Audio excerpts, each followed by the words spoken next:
Hola amigos, bienvenidos a Rimbel 35. ¿Qué tal estáis? Bueno, hoy vamos a abordar ya la segunda parte de todo ese entramado de las altas autoridades cuando, por supuesto, a finales de los años 40 empezaron un proceso de ocultación sistemático, un cover-up en toda regla con el tema OVNI. Y nos habíamos quedado con el vídeo anterior con el tema del señor Rappelt, que era el que, por supuesto, empezó a liderar el proyecto Blue Book. Cuando el señor Rappelt empezó a encabezar el proyecto Blue Book para determinar un estudio sobre el tema OVNI, una serie de conclusiones, también aplicó las siglas Unidentified Flying Objects, UFO, traducido como Objetos Voladores No Identificados OVNIs. En sus inicios, este proyecto Blue Book contó con los medios científicos y técnicos más avanzados del momento, pero empezó a deteriorarse progresivamente a principios del año 53, a partir del nombramiento de una comisión paralela de científicos llamada Panel Robertson. Este segundo grupo o comisión de investigación estaba bebiendo de la casuística recopilada por el Blue Book y de otras fuentes de comisiones oficiales. Este grupo dictaminó que no existían pruebas de la existencia alienígena en los casos OVNI. El panel Robertson insistió en que debía de desarrollarse un programa de entrenamiento para reducir el interés sociológico en los OVNIs, pues decían que provocaba una histeria colectiva. Y efectivamente, a partir de entonces, los servicios secretos debieron de tener muy en cuenta esa sugerencia, porque pusieron en práctica un programa de descrédito, una intensa campaña de ridiculización. Aquí está el origen, que aún hoy nos hemos estado enfrentando. Luego hablaremos al final de algunos cambios, porque todos son intereses en diferentes épocas. Todo ese programa fue para que la gente se tomara a broma el tema y no le diera más importancia, no indagara más en esas cuestiones. Y lo hicieron a través de los medios de comunicación, publicando montones de reportajes en periódicos y revistas, usando incluso la publicidad, los colegios y hasta la corporación Disney. La Comisión Robertson fue la causa de que la ciencia rechazara el estudio serio y riguroso del fenómeno OVNI. Se implantó un descrédito total que se hizo extender en todos los círculos sociales y científicos. Ahí empieza el estigma social de los OVNIs. Y a partir de entonces, tanto la USAF como el Pentágono hacen correr una cortina de humo. Los informes que van llegando sobre avistamientos se archivan y se estudian en secreto. El 20 de marzo del 66 hubo un sonado avistamiento. Se describió un gran objeto brillante que evolucionaba por una zona cenagosa próxima al Colegio Mayor de Hillsdale. Ante la presión de la prensa, la USAF arrastró al Dr. Joseph Allen Hynek a proponer una teoría rápida y natural que explicara ese avistamiento.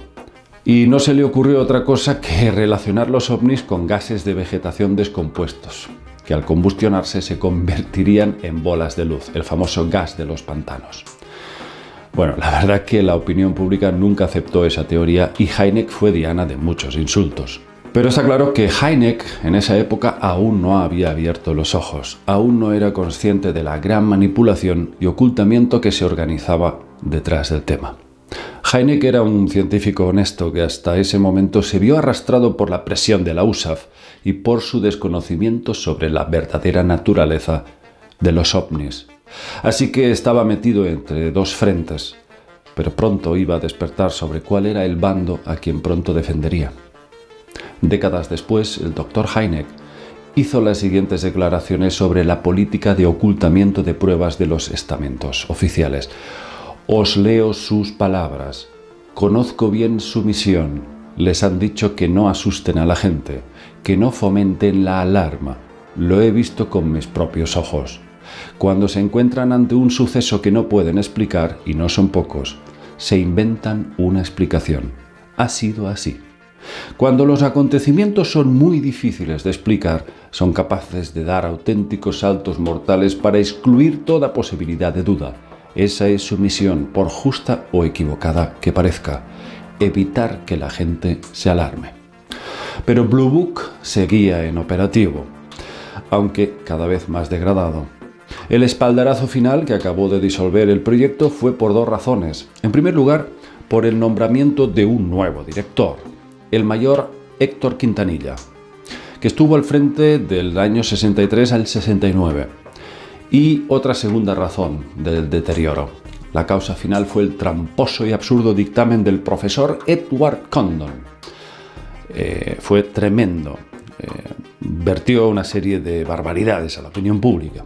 Esto fue el 7 de octubre del 66, cuando la USAF encargó un proyecto decisivo de estudio de los ovnis a la Universidad de Colorado, al frente del cual se puso este físico, Edward Condon, quien realizó un discurso ante la Sociedad Química Americana el 25 de enero del 67, declarando que no había prueba alguna de que los extraterrestres hubiesen penetrado en la atmósfera terrestre y que el tema carecía de todo interés científico. Sus palabras fueron muy rotundas y su objetivo se veía muy claro: hundir toda credibilidad. Sentenciando lo siguiente, dijo: se puede considerar cierto que no existe la menor posibilidad de que una inteligencia extraterrestre visite la Tierra en los próximos 10.000 años. Toma castaña. La prensa tragó el anzuelo y esas declaraciones tranquilizaron a la sociedad de la época. Pero en julio del 67 se descubrió que el informe Condon había sido el mayor fraude científico de la historia. Se encontraron unas notas presentes en un memorándum redactado por el doctor Robert Lowe, donde se revelaba que ese estudio había sido manipulado desde el principio con el fin de destruir para siempre la credibilidad de los avistamientos ovni. John Fuller publicó un reportaje titulado The Flying Saucers Fiasco en la revista Look, denunciando el fraude perpetrado. Hubo una guerra abierta entre los propios militares, unos a favor, otros en contra de la divulgación y el estudio de los ovnis.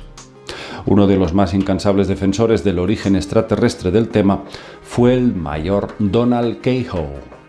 Donald Keyhoe, que había escrito ya varios libros denunciando el encubrimiento gubernamental y las distintas maquinaciones y falsos informes científicos que se perpetraban para mantener la verdad bajo tierra. Donald Keyhoe fundó en el 56 la NICAP, sin duda la más importante entidad de investigación ovni de Estados Unidos, donde tenía 10.000 afiliados. Keyhoe atacaba a menudo a la USAF, a quien acusaba de encubridora, aunque se dice que algunos de los directivos de la propia NICAP eran topos infiltrados pertenecientes a la CIA, como Roscoe Hillenkotter, fundador de la CIA, cuya misión era la de suavizar y controlar todas las actividades que se ejecutaban. La CIA fue una de las agencias gubernamentales más implicadas en la política del encubrimiento ovni. Aparte de Keyhoe, otro héroe que luchó contra el secretismo imperante fue el profesor James McDonald, meteorólogo y decano del Instituto de Física Atmosférica en la Universidad de Arizona y también titular de Física Atmosférica en la Universidad de Iowa. Este doctor descubrió el engaño del informe Condon. En el 66 consultó las oficinas del Blue Book para estudiar el informe del panel Robertson, donde vio que detrás de esa comisión estaba la CIA, orquestando el fraude hasta extenderse al informe Condon. Fue tirando del hilo. McDonald se involucró demasiado en todo aquel asunto y en solo 6 meses llegó a dar 50 conferencias en torno a objetos voladores no identificados, el mayor problema de la ciencia moderna, así lo llamaba él. El 5 de junio del 67, McDonald llegó a escribir al secretario de la ONU exigiendo un estudio serio de los ovnis. Pero el 13 de junio del 71, el profesor McDonald fue encontrado muerto, presuntamente víctima de un suicidio. Las causas estuvieron envueltas de misterio. Hubo otro importante astrónomo y astrofísico muy estudioso del fenómeno ovni, que en el 59 también aparecía muerto, oficialmente suicidado. Se trataba del profesor Morris Jessup, de la Universidad de Drake, en Michigan. Jessup era un investigador muy profundo de los ovnis. Había realizado muchos viajes en Sudamérica y creía firmemente que estos seres visitaban la Tierra desde tiempos inmemoriales. Sus estudios y conclusiones fueron considerados como un pilar muy valioso para la ufología. Tras el informe Condon, la USAF y el Pentágono clausuraron el proyecto Blue Book, 17 de diciembre de 1969. Al fin y al cabo, habían tranquilizado a la opinión pública y el proyecto en sí había sido una tapadera de cara al público para encubrir los informes más serios. Blue Book era un centro de investigación al que solo le llegaban los casos más flojos, los más susceptibles de ser explicados bajo teorías convencionales. Así, la sociedad creía que el gobierno se ocupaba del tema y de divulgar públicamente el asunto a través del Blue Book, para que nadie pudiera acusarles de retener información, cuando en realidad los informes de ovnis más importantes se archivaban en secreto. Muchos militares y científicos que directa o indirectamente habían participado en el proyecto Blue Book o en los dos anteriores fueron descubriendo, en parte gracias al mayor Donald Keyhoe, que todo formaba parte de un plan establecido de ocultamiento de pruebas. Fueron muchos quienes trabajaron de buena fe para el proyecto y la decepción fue grande.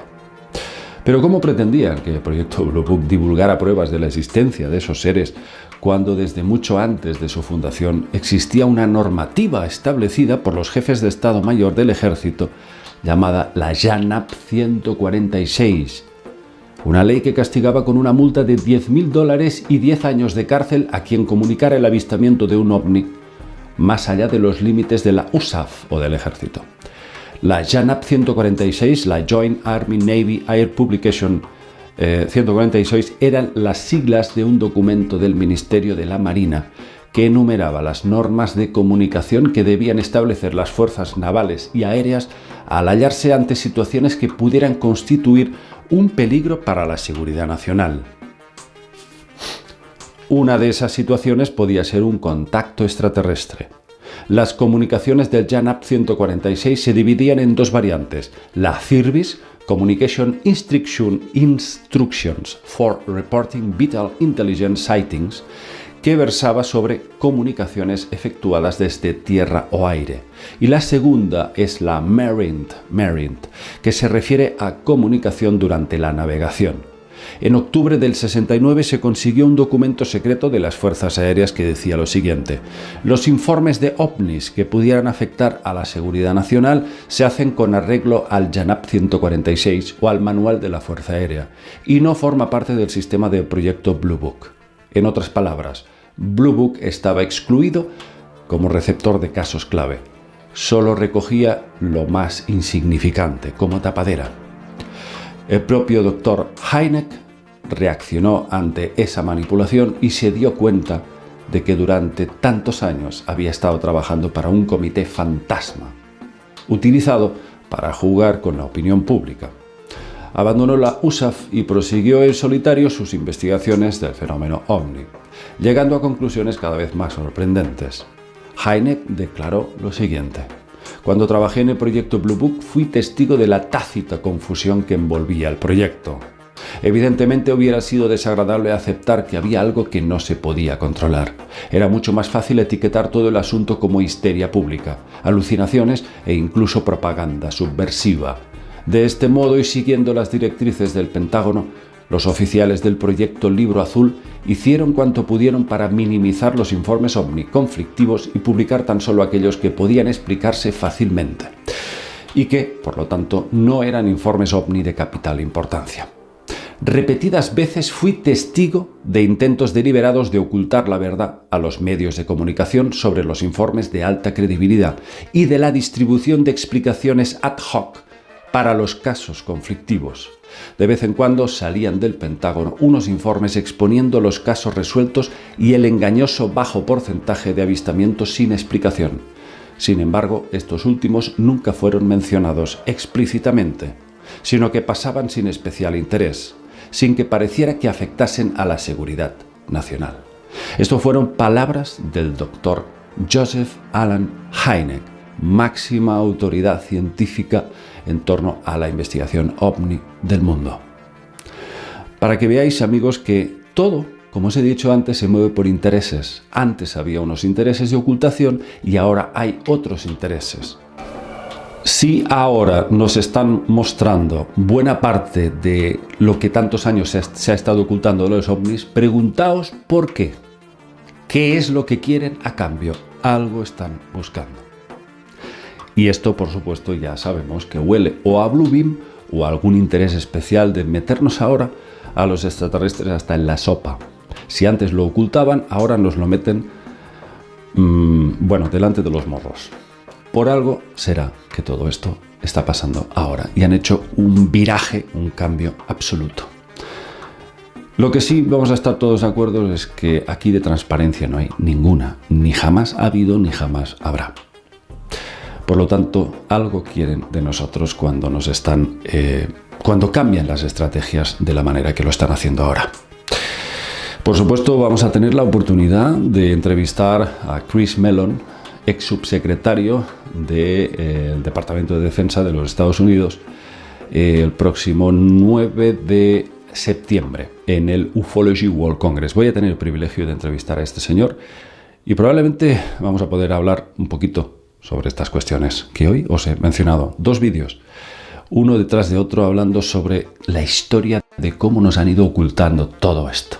Y ahora cambian la estrategia. Será por algo, ¿no? Será por algo, amigos. Vamos a dejar aquí el tema, espero que os haya gustado y nos vemos en próximos vídeos. Chao.